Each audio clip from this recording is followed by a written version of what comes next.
오늘 여기 여호와께서 함께 하실 때 이런 제목 가지고 함께 말씀을 나누도록 그렇게 하겠습니다. 우리 청라에도 아마 제가 있는 것으로 알고는 있지만 저는 한 번도 가보지는 않았는데 거룩한 153이라고 하는 기업이 있습니다. 그 대표 되시는 분이 신효철 씨라고 하는, 지금은 장로가 되셨는데, 이분이 경영하는 외식 사업 전문 음식점이죠. 근데 이분이 이제 음식점을 경영하는데 모토가 있습니다. 그 모토는 무엇이냐면 음식으로 전 세계를 복음을 전한다. 음식을 통해서 전 세계에 복음을 전하겠다. 이런 모토를 가지고 이 사업장을 시작을 했습니다. 한마디로 말하면은 여러분들 혹시 연어 좋아하시는지 모르겠는데 연어 전문점이거든요. 그래서 이름이 연어 로만입니다. 연어 로만. 153, 이 거룩한 153. 우리가 잘 알죠. 모나미 볼펜 153도 있지만 모나미 볼펜도 그렇고 아마 이 사람도 그런 것 같아요. 주님께서 디베레오스가에서 이 베드로와 그 함께 동료들이 낚시질하게 될 때 153마리 아마 그거 잡은 것을 기억하면서 아마 거룩한 153 이렇게 이름을 짓고 연어 로만이라고 하는 그런 프랜차이즈, 지금은 식당을 경영을 하고 있는데, 이 신효철 대표라고 하는 사람이 음식으로 전 세계를 내가 복음화시키겠다, 이런 비전과 꿈을 갖게 되었습니다. 그리고 이 사람이 이제 삶의 개인 인간적인 자기 삶의 하나의 표를 삼고 있는데, 물론 과거에 이제 주의 종들을 비롯해서 여러 사람들이, 믿음의 사람들이 이야기했던 것이지만 아마 여러분들도 기억하는지 모르겠어요. 사람은 비전만큼 살고 기도만큼 이룬다 라고 하는 이런 표가 있거든요. 그러니까 하나님이 우리에게 비전을 주셨을 때 그 비전만큼 우리가 살아갈 수 있어요. 그리고 내가 누리는 것은 기도만큼 누릴 수 있습니다. 그러니까 비전만큼 살고 기도만큼 누린다 라고 하는 이 모토를 가지고 이분은 하나님이 주신 비전, 하나님이 주신 꿈, 그걸 위해서 열심히 기도합니다. 그리고 연어 로만이라고 하는 이 프랜차이즈 식당을 이분이 시작을 하게 되었습니다. 이분이 연어 로만이라고 하는 거룩한 153 프랜차이즈업을 시작하게 된 배경이 있는데, 그건 다른 데 있지 않습니다. 누구에게나 음식은 필수다. 음식 먹지 않고는 살 수가 없잖아.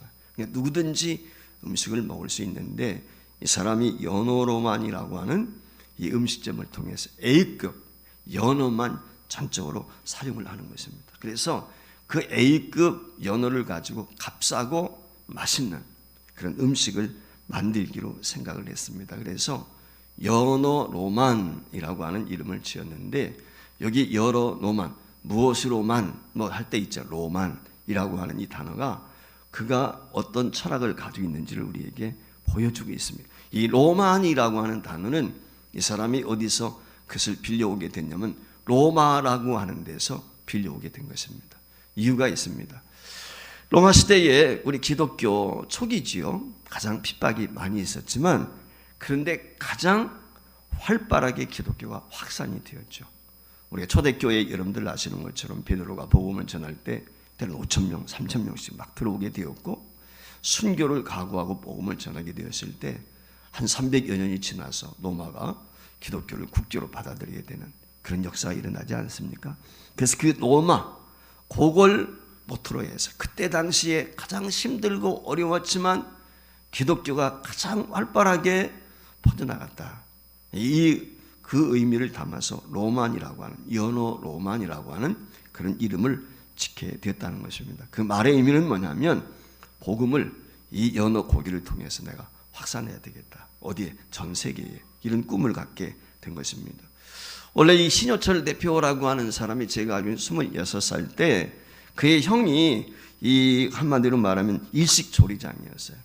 근데 그 26살 때 일식조리장이었던 형과 함께 어다리 횟집이라고 하는 문을 열립니다. 근데 이 어다리 횟집이 어느 정도 잘 됐느냐? 1년 매출이 26억이었어요. 대단하죠. 그러니까 26살 때인데 1년 매출이 26억. 그래서 이 사람이 그 어다리 횟집을 하면서 그때 당시 그가 하나님 앞에 회심을 경험하게 됩니다. 즉 중생, 거듭남을 경험하게 되죠. 그가 이제 CTS라든지 CBS 이런 데 나와서 제가 몇 편의 간증도 보고 그랬는데, 여러분들 혹시 보신 분들이 있는지 모르겠지만은 그가 회심하고 돌아오게 되었을 때 그가 스스로 고백하기를 저는 탕자였습니다 라고 그가 이야기를 합니다. 한마디로 말하면 방탕한 삶을 청산하고 이제는 삶의 가치 있는 삶을 살아야 되겠다 라고 하는 결심을 하게 되었을 때 바로 성경에서 삶의 의미를 찾게 되었다는 것입니다. 그래서 그 사업을 경영하면서 어떤 방법으로 내가 이 사업을 경영을 할까? 성경대로 하자. 성경에서 어떻게 사업을 경영해야 되는지 성경대로 경험하기로, 기업을 경험하기로 그렇게 생각을 했습니다. 그리고 이 사람이 특징 중에 하나가 있는데 그것이 뭐냐, 전 세계에서 기독교인들이, 로페를 비롯해서 기독교인들이 어떻게 사업에 성공하게 되었는지, 그 성공한 크리스찬들의 그 신뢰, 그 설례죠. 그들이 행했던 것들을 추적을 하게 됩니다. 그러니까 공부를 하게 되는 거예요. 책도 찾아보고 뭐 이러면서 그들이 어떻게 해서 훌륭한 기독교 기업을 세우게 되었는지 그걸 연구하게 됩니다. 그리고 나도 그 사람들처럼 이렇게 기독인으로서 성공한 사업가가 되겠다, 이런 결심을 갖게 되어지는 것이죠. 그래서 이 사람이 이 복음을 통해서 전 세계의 음식을 통해서 복음을 전하자, 이런 모토를 갖게 되었다고 하는 것입니다. 그래서 이 송도에 가게 되면 거기도 연호로만이라고 하는 점이 있어요. 인천에 여러 군데가 있습니다. 연호로만 여러 군데가 있는데, 근데 이제 이분이 복음을 어떻게 더 효과적으로 전할 수 있을까라고 생각을 하다가 생각해낸 것이 뭐냐면 365일 가게를 오픈하는 거예요. 근데 크리스찬이잖아요. 주일날은 쉬어야 되잖아요. 그래서 어떻게 이 연어를 팔 수 있을까? 기도 가운데 방법을 모색을 냈는데 그게 뭐냐면 자판기입니다. 여러분 생물이잖아요. 근데 고기를 자판기 파는 것, 그게 있을 수가 없는 이야기인데 이 사람이 한번 시도해보자. 그래가지고 연어 고기를 파는데 자판기를 설치를 한 것입니다. 그러니까 출근하지 않아도 되는 거예요. 이게 일명 무슨 자판기냐? 복음 자판기입니다. 이유가 있습니다. 이 복음 자판기는 내가 물건을 사려고 그 자판기를 넣게 되면 노래가 나와요. 근데 그게 노래가 뭐냐? 찬송가입니다. 복음성가입니다. 그래서 복음성가가, 찬송가가 계속 나오기 때문에 그 이름을 붙이기를 자기가 복음 자판기다, 이렇게 이름을 붙였습니다. 그래서 연어를 24시간 365일 주일날 자기는 교회 가지만 자판기는 돌아가는 거니까 사람들이 구입하고 싶으면 돈을 집어넣고 자판기에서 사가게 되는데, 이와 같이 이 방법을 모색을 내서 어떻게든지 듣는 사람, 그 물건을 사는 사람들로 하여금 억지를 해도 복음을 듣게 만드는 거예요. 그래서 연어를 먹고 싶은 사람은 자판기에서 구입을 하게 될 때 찬송가를 듣게 되는 것입니다. 이것이 이분이 가지고 있었던 모토였거든요. 그래서 이 신원철 대표는 믿음식을 통해서 복음을 전하는 기업, 그 사명을 내가 놓치지 않겠다, 이런 결심을 굳건히 하게 되었다는 것입니다. 이분이 가지고 있는 큰 포부가 있습니다. 송도에 와서도 그렇고 지금은 전국적으로 돌아다니면서 기업인들을 대상으로 해서 특별히 젊은이들, 그들을 위해서, 이분도 아직 젊으니까 이분이 뭐라 그럴까요? 한마디로 말하면 자기가 성공하게 된 배경이라든지 이런 것들을 전하게 되는데, 이분에게는 꿈이 있습니다. 그것이 뭐냐면 70개의 브랜드를 만드는 것입니다. 그리고 그 브랜드당 70개의 브랜드가 있는데 그 브랜드당 매장을 전 세계에 5만 개를 확장하는 것입니다. 그럼 70개의 브랜드가 있는데 5만 개의 매장을 만든다면 장정 얼마가 되겠습니까? 그래서 전 세계적으로 자신이 경영하는 이 사업이 뻗쳐나가기를 원해서 미국이라든지 중국이라든지 유럽이라든지 이런 데 시장에 진출할 준비를 하고 있다는 것입니다. 이분의 모토는 뭐냐? 좋은 기업, 착한 기업을 넘어서 위대한 기업으로, 이것이 그가 가지고 있는 모토거든요. 그래서 많은 사람들에게 어떻게든지 자기가 겪는 이 사업을 통해서 복음을 듣게 하겠다, 여기에 목적이 있어요. 자기가 돈을 벌어서 부를 축적하는 게 목적이 아니라 누구든지 음식을 통해서 복음을 듣게 하는 것, 이것이 이분의 목적이라고 하는 것입니다. 그래서 이 음식으로 복음을 전하는 기업의 가치를 나는 평생 잊지 않겠습니다. 그 사명을 가지고 일을 진행하겠습니다 라고 하나님 앞에 기도하면서 은혜를 구하고 새 힘을 얻고 그가 고백하기를 지금 장로이지만 장로나 사업가가 아니라 나는 전도자입니다. 자기 스스로 고백을 하는 거예요. 저는 전도가입니다. 복음 전하는 것이 이번에 제1의 목적이라는 것입니다. 이제 2월 5일 날 우리 교회에 오시는 장로님 한 분 있습니다. 제가 종종 닭을 가지고 오시는 분인데 가져왔던 그분인데 이분이 우리 교회 교단의 부총회장이시거든요. 그래서 우리 임직식 때 이분이 오셔서 축사도 하시고 장로 임직을 하게 되면 우리 인천도에 연합회가 있고 전국 장로 연합회가 있는데 전국 장로 연합회장이거든요. 그래서 패를 증정을 합니다. 인천여에서도 하고 그래서 이제 그분이 오시게 되는데 이분도 그런 사람이에요. 올해 매출액이 1,600억이라고 저한테 이야기를 하시더라고요.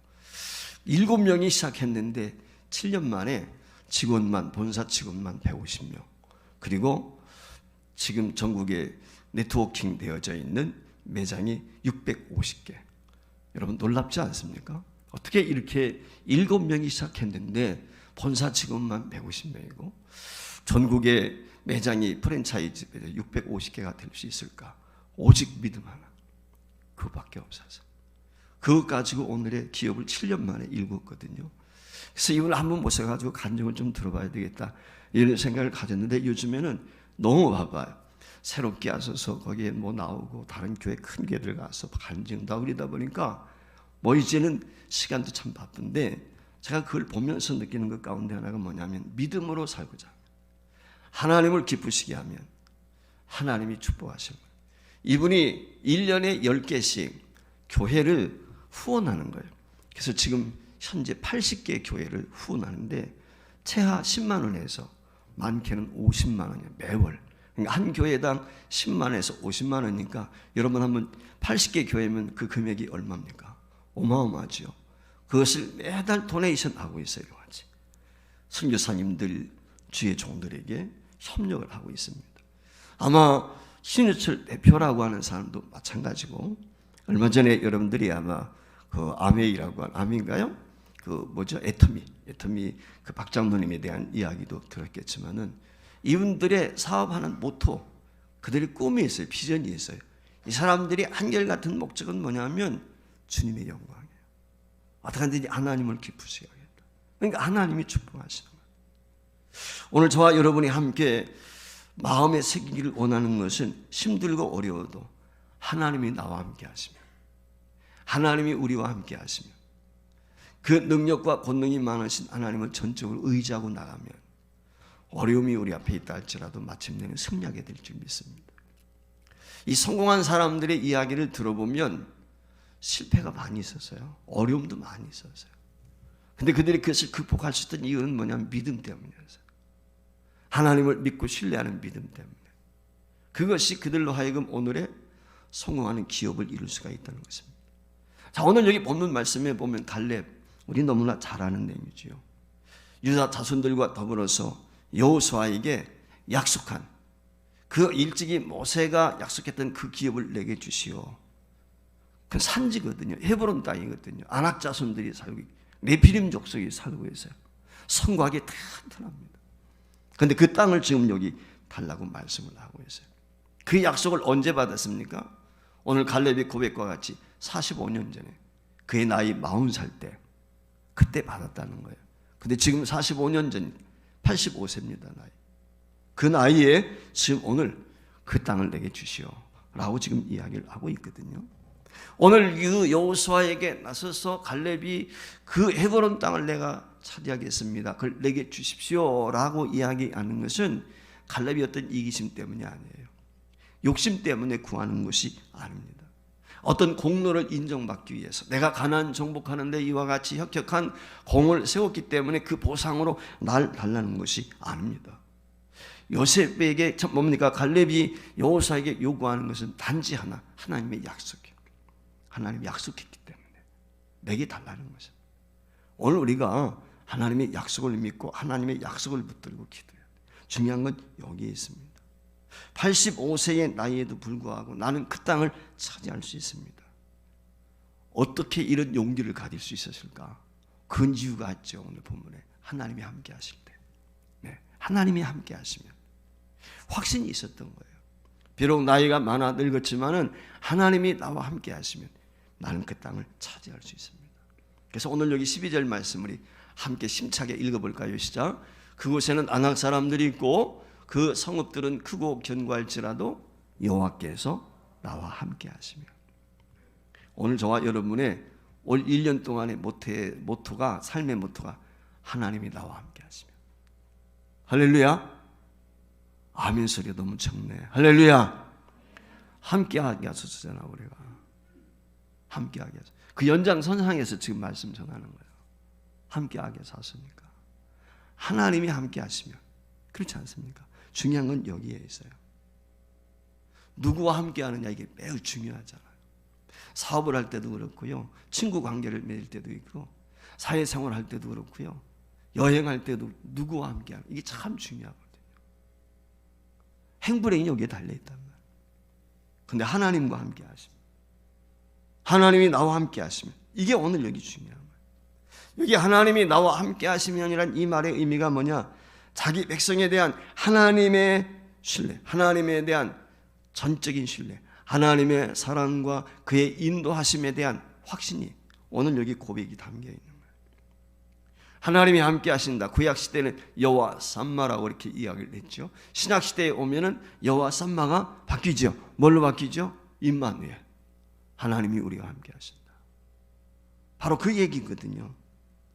하나님이 함께 하신다는 믿음, 이 믿음이 오늘의 갈렙을 만든 것입니다. 믿음의 장부, 위대한 사람을 만든 거예요.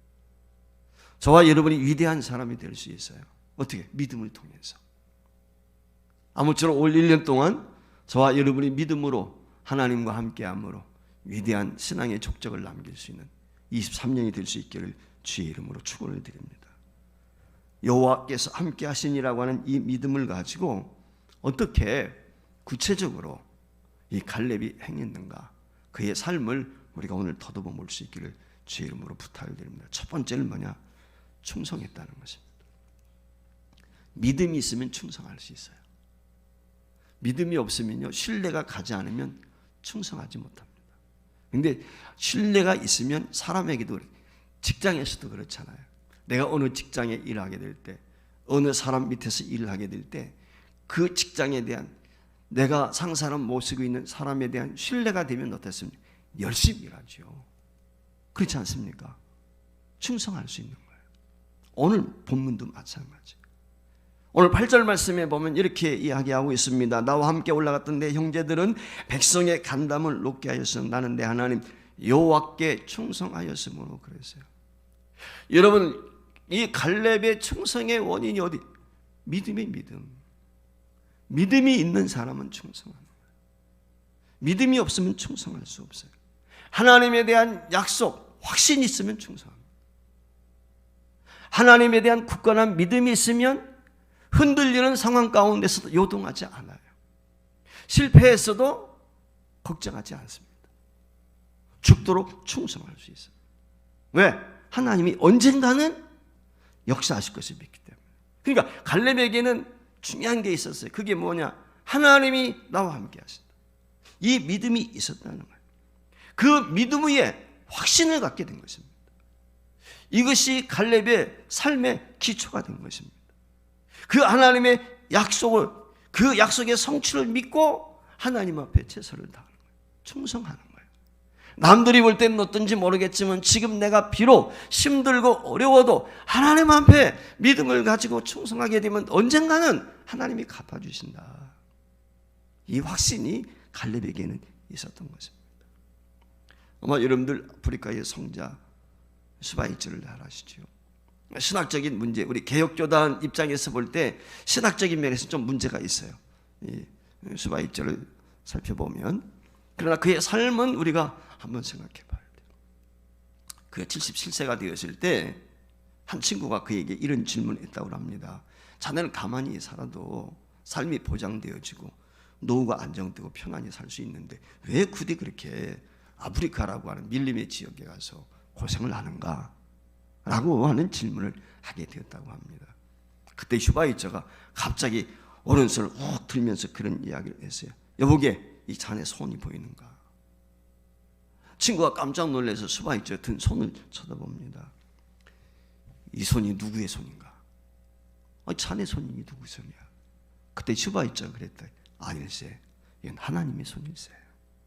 슈바이처가 그러면서 하는 말이, 나의 하나님의 부르심을 받아서, 내가 하나님의 부르심을 받아서 하나님의 손 노릇하고 있는 거네. 자네는 지금 나를 동정하고 있는 것 같은데 자네가 나를 동정할 이유가 전혀 없네. 나는 지금 행복해. 나는 보람이 있어. 나는 너무 기쁘다네. 라고 하면서 자기 오른손을 들고 하나님의 손이라고 그와 같이 자부심을 가지고 고백을 했다는 이야기가 있습니다. 여러분, 가장 아름다운 사람이 누굴까요? 하나님이 함께하는 사람입니다. 하나님이 함께하심을 확신하는 사람입니다. 그 사람만큼 아름다운 사람이 없어요. 사는 성도 여러분, 대개 사람들은 성실이라고 하는 기준을 어디에 두고 있습니까? 성실이라고 하는 기준에 대해서 대개 세상적으로는 자기가 맡은 일에 최선을 다하는 사람, 그 사람을 우리는 성실하다고 이야기합니다. 근데요, 교회에서 성실은 다릅니다. 신앙적인 성실은 달라요. 이것 때문에 교회가 어려울 때가 있습니다. 세상 기준을 가지고 내게 맡겨진 일 최선을 다한다, 성실하게 나는 일했다, 알아주지 않는다, 뭐 그래가지고 다툼이 있고요, 불만도 있고 그렇거든요. 여러분, 성실하게 일하는 사람에게 왜 불만이 있을까요? 특별히 교회 일을 하는데 있을 수가 없거든요. 이유는 뭐냐면 나에게 성실한 게 아니에요. 내가 맡겨진 일에 성실하는 게 아니고, 오늘 교회 안에서 저와 여러분이 성실하다라고 했을 때 명심하고 들으셔야 돼요. 교회 일을 하시는 사람 특별히 기억해야 돼요. 달리 성실한 것이 아닙니다. 열심을 내어도, 저와 여러분이 헌신을 해더라도 제일 중요한 건 하나님의 뜻을 쫓는 것입니다. 하나님의 뜻과 벗어난 열심, 그건 교회에 덕이 되지 못해요. 오히려 하나님을 욕되게 하는 것입니다. 근데 많은 성도들이 그렇게 해요. 열심히 해요. 열심히 한다고 수고해요. 근데 하나님의 뜻과는 전혀 상관이 없어요. 자기 목적, 자기 생각, 자기 열심히 막 가르칩니다. 그런데요, 자기 직관, 자기 경험 가르칩니다. 주님이 원하는 걸 가르치지 못해요. 교사들이 조심해야 될 게 이거예요. 하나님이 뭘 심어주길 원하는가? 오늘 본문 말씀을 통해서 우리 아이들에게 전하고자 하는 것이 무엇인가? 이게 먼저거든요. 여러분, 하나님의 뜻입니다. 하나님의 뜻을 온전히 쫓지 아니하면 하나님 인정하시지 않습니다. 그건 자기 열심인 거예요. 열매가 없습니다. 먼저 중요한 게 뭐냐면 하나님을 온전히 따르는 거예요. 여기서부터 성경에서 말씀하고 있는 성실, 여기서부터 충성이 되어지는 것입니다. 그렇기 때문에 교회 안에서 성실하다라고 했을 때 여러분들이 깊이 생각해야 되는 것은 뭐냐면 하나님의 약속을 믿고 언약 가운데 하나님의 말씀, 하나님의 뜻이 어디니 무엇을 말씀하고 거기에 우리가 입각해서 충성을 해야 됩니다. 이게 굉장히 중요한 것입니다.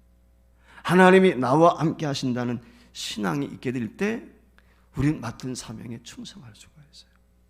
하나님이 함께 하심에 대한 의심이 들면 충성할 수 없습니다. 헌신 못합니다. 열심 낼 수가 없습니다. 갈렙이 지난 45년 동안 한결같이 충성할 수 있었던 이유는 무엇입니까?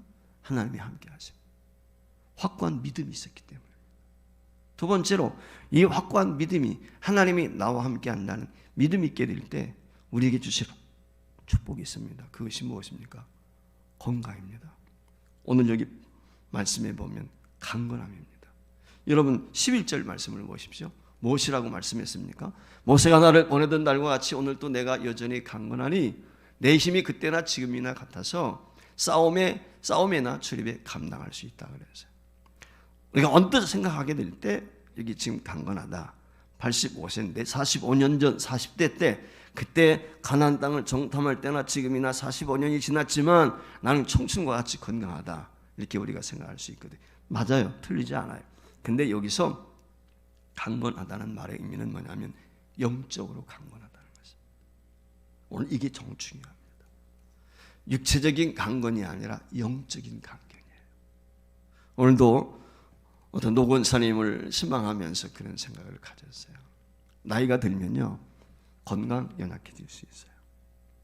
근데 제가 늘 기억되어지고 그런 분들 가운데 우리 그 권사님 한 분이 세상을 떠나신 분이 계신데, 그 권사님 신방하면서 요한연에 계실 때 윤경희 권사님이라고, 그분이 생각이 나요.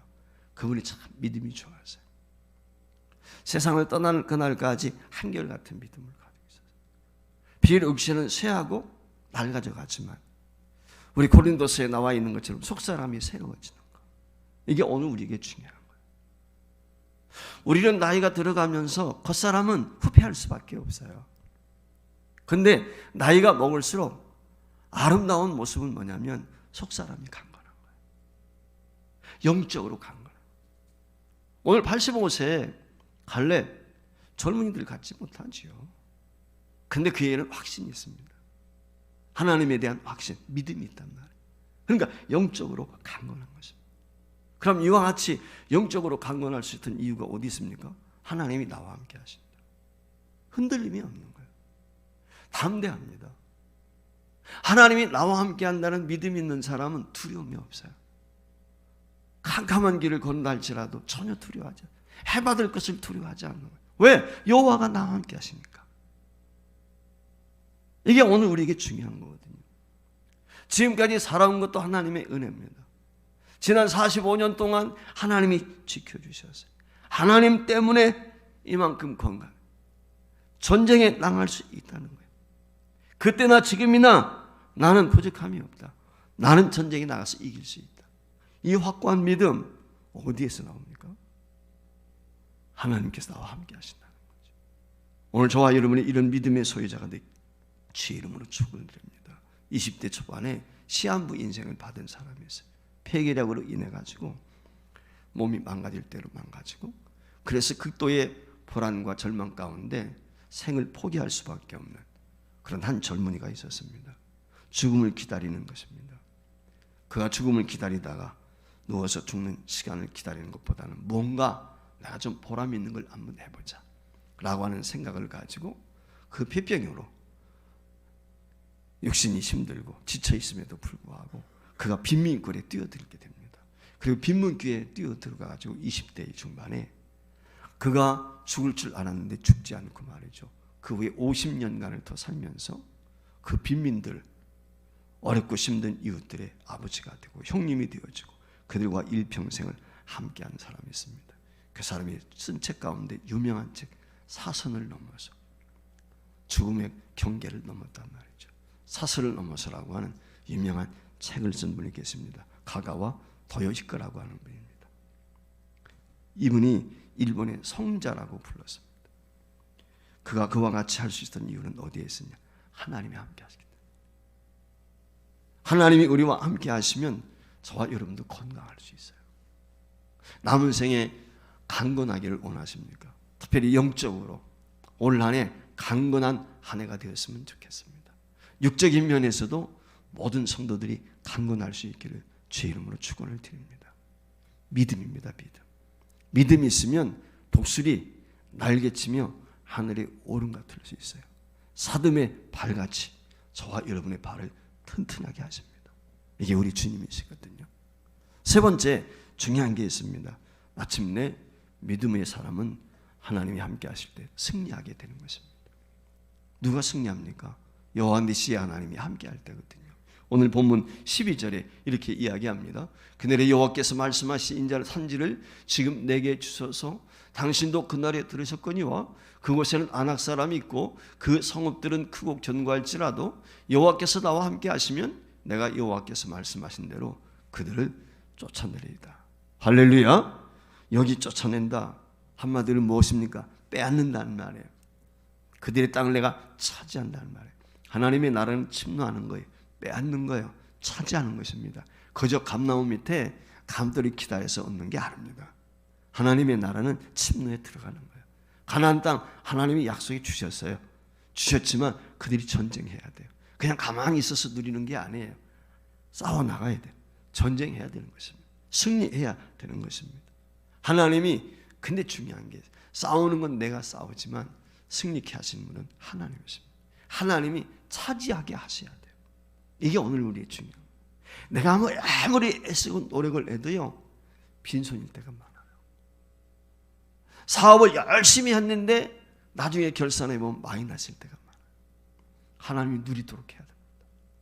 하나님이 차지하도록 해야 돼요. 열심히 일한다고 다 되는 게 아니에요. 하나님이 하셔야 돼요. 하나님이 하시면 역사하시면 되는 겁니다.